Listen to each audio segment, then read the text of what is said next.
Hello, welcome back to the channel. Now, I had not planned to film any videos until we'd moved out. Me and my fiance were moving in together, and obviously that's going to be the best thing ever, the best moment of my life. Well, besides meeting her and getting engaged, of course, dear. But you know, it was a monumental thing, and for the first time ever in my life, I was going to be able to have a proper backdrop. I mean, these posters on the wall, they're just put up with blue tack, and I'm not really allowed to do anything back there. I shouldn't have really put them up. I was told not to, but never mind. Um, and so I was excited, and I thought what I could do was just stop filming videos and just sort of have a refresh in the summer once we've moved out, and come back, because I want to redo some of the old vinyl reviews that maybe aren't very good or aren't very special, and go from there. But unfortunately, we were screwed over by greed, and we're not buying that house anymore. Now, what happened to us is perfectly legal, but it is a problem, and I will make a separate video probably explaining that, because I feel like with my own experience, well, with our own experiences, I should say, I might be able to warn people against it so it doesn't happen to someone watching the video. And the other video I'm going to be making is another video on my autoimmune disorder. I have an autoimmune disorder called OLP, oral lichen planus, which is all in here, it's in your mouth. And I made a video about 3 years ago when I got diagnosed, and I spoke about how I got diagnosed, how it's affecting me, and now it's been 3 years. That video is actually one of my most watched, and it's also probably my most commented, my most reacted to video. It did help a lot of people. A lot of people liked it. A lot of people were saying about how it was comforting, or how there isn't a lot of information about this disorder, or it is a disorder, yeah, or online either, because a lot of it's very conflicting as well, but I'm glad that that video could help some people. And I'll make a follow-up video talking about how it's affected me over the years. That's coming, and I think now that we're not moving out, I'm going to start filming videos again. Obviously, with me not living with the missus, we sort of share the really nice camera, and at the moment that is over in my missus' house, so I am using my iPhone like the old days. But this is just a Q&A update video, because I did have 2 questions which somebody had asked me today, and I thought I'd film this video and answer those questions. And I'm doing alright. Life happens, we'll find another house, but I still, so the weather in the UK, I mean, it's always shit, but typically it's even worse this year. It's still freezing cold, it's almost May. So I do still plan on doing some videos out and about, which I will do even if we don't move out, because they're out and about, they're not in this shitty bedroom. But the weather is just putting a stop to that, because there's no rain, especially with what we call Bertie, which is our nice camera. I'm not vlogging and it getting soaking wet, there's no point. But yeah, no, more videos are to come. I haven't given up.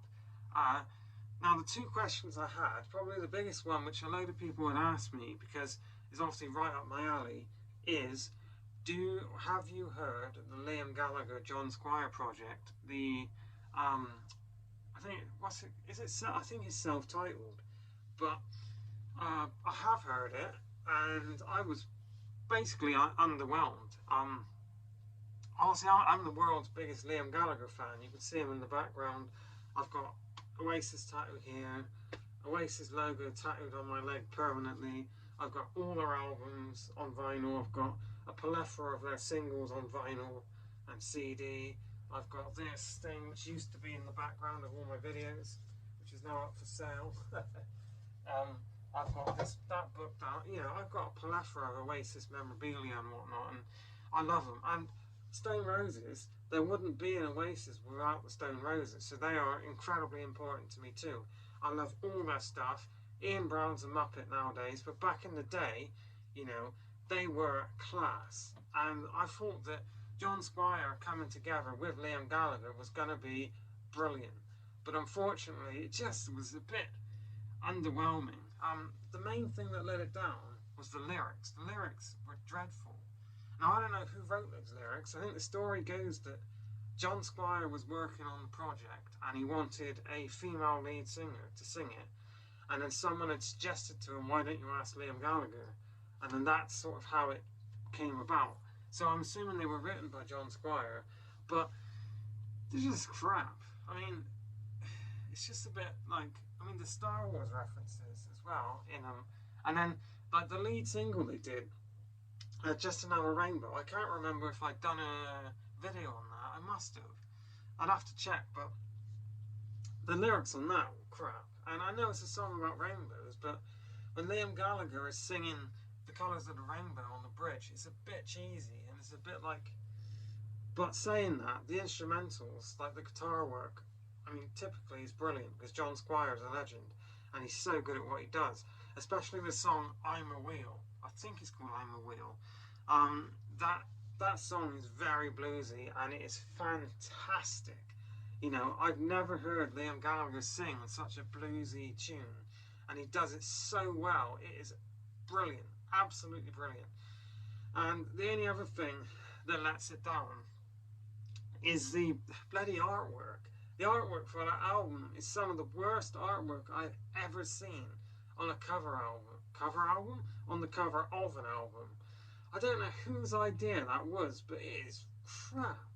I mean, it's just household objects that are loosely photoshopped together with the names of the songs corresponding to a household object. And I don't know the story behind that. Maybe there's some mega story behind it and I'm missing it, but I thought it was crap, and I thought, like, I didn't get it at all, you know.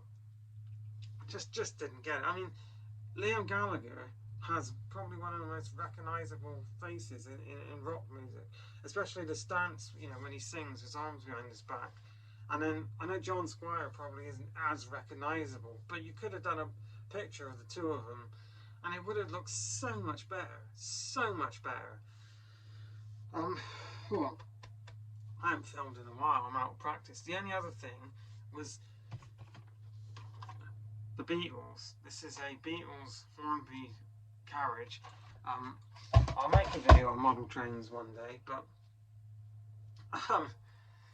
so my two favourite things in pop culture, in life, besides like real things such as my missus or my dogs, are Doctor Who and the Beatles. I adore Doctor Who. I'm not sure if I've made a video on Doctor Who actually, which is a crime, but I've seen every episode of New Who probably about 4 or 5 times, you know. I started watching it when it came out in 2005 with my dad, as most kids my age did, and I absolutely adore it. Have done for years, you know.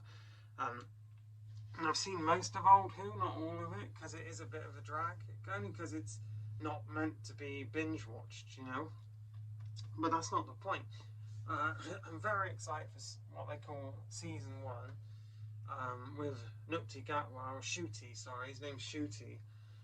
But they are doing a Beatles episode, a Beatles themed episode, and it's not looking good. I've been saying for years, it's weird how the Doctor has never met the Beatles, or he's never gone back and seen Elvis or something, but I just don't get it. Now, the first thing I read was they were saying that there was going to be no Beatles songs in the episode, which is fine, doesn't matter, you know. They were saying that the licensing to get Beatles tracks is really expensive, and they weren't going to do the Beatles songs. Fine, it's more of a Doctor Who episode than it is a Beatles show or whatever.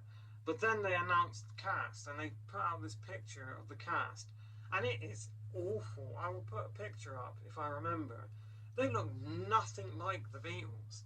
Like, the one dude who's playing Ringo looks exactly like Howard Wolowitz from not How I Met Your Mother, Big Bang Theory.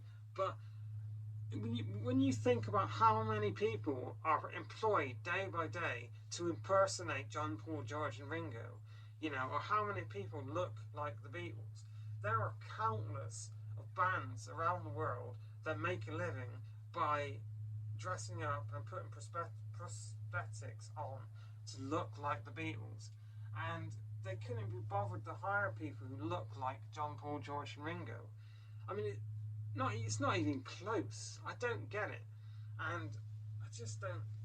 I know it's a science fiction show that's never cared really about continuity or, you know, not scientific accuracy, historical accuracy.